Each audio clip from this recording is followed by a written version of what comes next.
नमस्कार मंडळी, अर्चनाच किचनमध्ये तुमचं सगळ्यांचं खूप खूप खूप मनापासून स्वागत।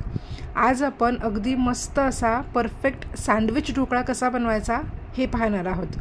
तर सँडविच ढोकळा बनवण्यासाठी इथे मी भरपूर अशा टिप्स देणार आहेत, तर व्हिडिओ जो आहे तो शेवटपर्यंत नक्की बघा।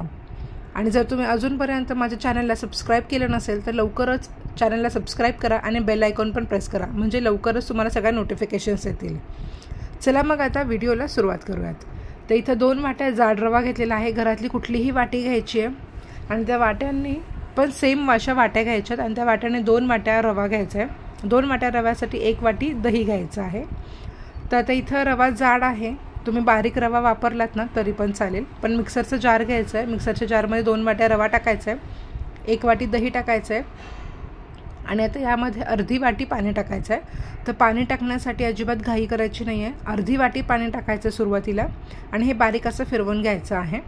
तर याला छान असं मी बारीक फिरवून घेतलेलं आहे। आता आपण एका भांड्यामध्ये काढून घेऊयात। ते व्यवस्थित मी आता हे एका भांड्यात काढलेलं आहे। आता रवा आहे, फुलण्यासाठी थोडा वेळ द्यावा लागतो, त्यासाठी याला झाकण लावून बाजूला ठेवूयात। तोपर्यंत सँडविच ढोकळ्याची जी चटणी असते, पुदिन्याची चटणी, ती बनवूयात। तर इथं मी 2 चमचे सुकं खोबरं घेतलेलं आहे, तुम्ही ओलं खोबरं वापरलं तरी पण चालेल।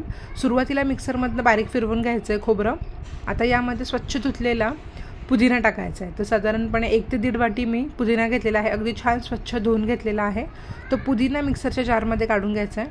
आता यामध्ये थोडंसं आलं टाकायचं आहे, त्यानंतर 2 ते 3 हिरव्या मिरच्या टाकून घ्यायच्या आहेत। आता यामध्ये शेंगदाण्याचं कूट टाकायचं आहे। तर साधारणपणे 1 टेबलस्पून शेंगदाण्याचं कूट टाकलेलं आहे, थोडंसं जिरं टाकलेलं आहे, चवीनुसार मीठ टाकायचं आहे। आता पाणी न टाकता वाटून घ्यायचं आहे, किंवा पाणी जर टाकलं तर अगदी 1 ते 2 चमचे पाणी टाकायचं, यापेक्षा जास्त पाणी न टाकता घट्ट अशी चटणी आपल्याला ही बनवून तयार करून घ्यायची आहे। तर याची जी चटणी असते ती घट्टच बनवायची आहे, पातळ चटणी करायची नाही। त्यानंतर पुढे मी 1 टीन घेतलेला आहे, ज्यामध्ये आपल्याला इथे ढोकळा बनवायचा आहे। तर तो टीन व्यवस्थित तेल लावून ग्रीस करून घेतलेला आहे। त्यानंतर इथे एक मोठं भांडं घेतलेलं आहे, यामध्ये मी पाणी टाकलेलं आहे भरपूर असं, आणि एक स्टँड ठेवलेला आहे आणि एक भांडं ठेवायचं आहे आपल्याला, की जेणेकरून जे ढोकळ्यासाठीचं जे भांडं असणार आहे त्याच्या खाली आपल्याला एक मोठं भांडं ठेवायचं आहे, जेणेकरून पाणी त्या ढोकळ्यात जाणार नाही, यासाठी थोडंसं वर आपण ठेवणार आहोत यासाठी। तर गरम करायला ठेवलेलं आहे भांडं। आता इथे तुम्ही रव्याची कन्सिस्टन्सी बघू शकता, एवढंच हवं आहे आपल्याला, यापेक्षा जास्त पातळ करायचं नाही। आता यामध्ये चवीनुसार मीठ टाकायचं आहे आणि व्यवस्थित असं मिक्स करून घ्यायचं आहे। मीठ छान असं पिठामध्ये मिक्स करून घ्यायचं आहे। 15 ते 20 मिनटं रवा छान बाजूला ठेवला की तो मस्त असा भिजला जातो। आता याचे 2 समान भाग करायचे आपल्याला। तर एक दुसरं बाउल घेतलेला आहे मी, आता त्यामध्ये यातलं अर्ध मिश्रण मी ओतून घेणार आहे, कारण आपण सँडविच ढोकळा बनवतोय, यासाठी आपल्याला 2 समान भाग करणं महत्त्वाचं आहे। आता एक भांडं बाजूला ठेवूयात। आता दुसऱ्या भांड्यामध्ये मी इनो टाकून घेणार आहे। तर इथं मी 1 इनोचं साशे घेतलेलं आहे। आता एका वाटीमध्ये काढायचं आहे इनो, कारण इनोचे पण आपल्याला 2 समान भाग करायचे आहेत। तर आता इथं 1 चमचा इनो असतं, तर त्यातला अर्धा चमचा इनो मी या अर्ध्या रव्याच्या मिश्रणामध्ये टाकलेला आहे आणि व्यवस्थित मिक्स करून घ्यायचं आहे। तर पाणी एका साईडला उकळत ठेवलेलं आहे। टीन देखील मी छान असं तयार करून घेतलेलं आहे, भरपूर तेल लावून टीन पण छान तयार करून घेतलेलं आहे। आता हे व्यवस्थित मिक्स झालं की मग टीनमध्ये आपल्याला हे रव्याचं मिश्रण जे आहे ते ओतून घ्यायचं आहे व्यवस्थित असं, आणि हलकं असं टॅप करायचं आहे, अगदी हलकं टॅप करायचं आहे। त्यानंतर जे इथं आपण जे ठेवलं होतं पातेलं उकळण्यासाठी पाणी, ते पण पाणी छान उकळत आहे, त्यावर आता आपल्याला हे टीन ठेवायचं आहे। तर तुम्ही बघू शकता डायरेक्ट कॉन्टॅक्ट येत नाही आहे भांड्याचा, तर मी असं वर ठेवलेलं आहे। आता यावर एखादी जड वस्तू ठेवायची आहे आणि 10 मिनटं मीडियम फ्लेमवर आपल्याला वाफवून घ्यायचं आहे। 10 मिनटं मी छान मीडियम फ्लेमवर वाफवून घेतलेलं आहे, सुरी क्लीन आलेली आहे। आता आपल्याला काय करायचं आहे, गॅसची फ्लेम अगदी स्लो करायची आहे आणि चटणी जी आपण बनवली होती तर ती पसरवून घ्यायची आहे। तर चटणी आपल्याला शक्यतो घट्टच बनवायची आहे, ती व्यवस्थित मी पसरवून घेतलेली आहे।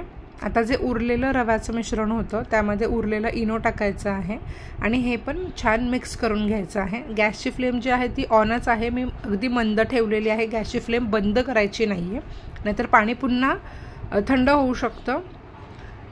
तर त्यामुळे आपल्याला गॅसची फ्लेम मंद ठेवायची आहे। आणि आता इथे जे हे व्यवस्थित मिक्स झालेलं आहे, आता हे आपल्याला या चटणीवर ओतून द्यायचं आहे। तर त्यासाठी रव्याचं जे मिश्रण आहे ते जास्त पातळ करायचं नाही, आपल्याला बऱ्यापैकी घट्टच ठेवायचं आहे। जेवढी मी कन्सिस्टन्सी दाखवली आहे तेवढंच ठेवायचं आहे।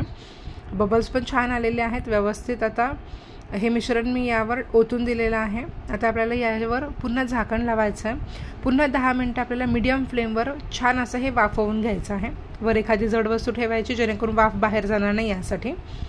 10 मिनिटं मी छान वाफवून घेतलेलं आहे, म्हणजे सुरुवातीपासून शेवटपर्यंत 20 मिनिटं मी टोटल याला वाफवून घेतलेलं आहे मीडियम फ्लेमवर। सुरी क्लीन आलेली आहे। आता हा टीन आहे ढोकळ्याचा, तो बाजूला काढायचा आणि संपूर्ण थंड करायचा आहे। संपूर्ण थंड झाल्याशिवाय यातनं डिमोल्ट करायचा नाही ढोकळा। जर तुम्ही थोडासा कोमट असेल तेव्हा जर डिमोल्ट केला तर ढोकळा जो आहे तो तुटू शकतो किंवा खालची बाजू खालीच राहू शकते, वरची बाजू वर येईल फक्त। त्यामुळे संपूर्ण थंड करायचं आहे आणि मगच डिमोल्ट करायचं आहे। संपूर्ण थंड झाल्यानंतर अगदी व्यवस्थित आणि सहज ढोकळा जो आहे तो बाहेर येतो। तर किती स्पॉन्जी झालेला आहे हा ढोकळा। कट करून घेऊयात आपण मस्त। मी आता सुरीने याचे मोठे मोठे काप करते, तुम्ही हवं असेल तर छोटे छोटे देखील काप करू शकता। 2 वाटी रव्यापासून आपण अर्धा किलोपेक्षाही जास्त ढोकळा बनवून इथे तयार होतो। 3 ते 4 लोक व्यवस्थित नाश्ता करू शकतात। तर इथं मी एक पीस दाखवते तुम्हाला, किती सॉफ्ट आणि स्पॉन्जी आणि जाळीदार झालेला आहे। आतमध्ये भरपूर जाळी पसरलेली आहे, किती सुंदर दिसत आहे। मध्ये पण चटणी आहे, भरपूर छान अशी पसरलेली आहे। आता ही तुम्ही अशीच खाऊ शकता। जर तुम्हाला हवा असेल तर यावर तुम्ही एक प्रकारचं फोडणी करून ती पण टाकू शकता। तर मी इथं फोडणी केलेली आहे। 2 चमचे तेलामध्ये मोहरी आणि कढीपत्ता टाकलेला आहे आणि फोडणी ओतून द्यायची आहे। आणि इथं आपला अगदी झटपट तयार होणारा मस्त असा जाळीदार सँडविच ढोकळा बनवून तयार झालेला आहे। सॉससोबत, चटणीसोबत, कशासोबतही खाऊ शकता किंवा नुसता असाचही खाऊ शकता, कारण यात चटणी स्टफ आहे त्यामुळे ही असंही खाऊ शकता। खूप चवीला जबरदस्त अप्रतिम लागतो। या पद्धतीने हा सँडविच ढोकळा जो आहे तो घरी एकदा जरूर करून बघा। तुम्हाला जर माझा आजचा हा व्हिडिओ आवडला असेल तर व्हिडिओला लाईक, शेअर, कमेंट आणि चॅनलला सबस्क्राईब करायला विसरू नका। जर तुमच्या काही कमेंट्स असतील तर त्याही मला कळवायला विसरू नका। भेटूया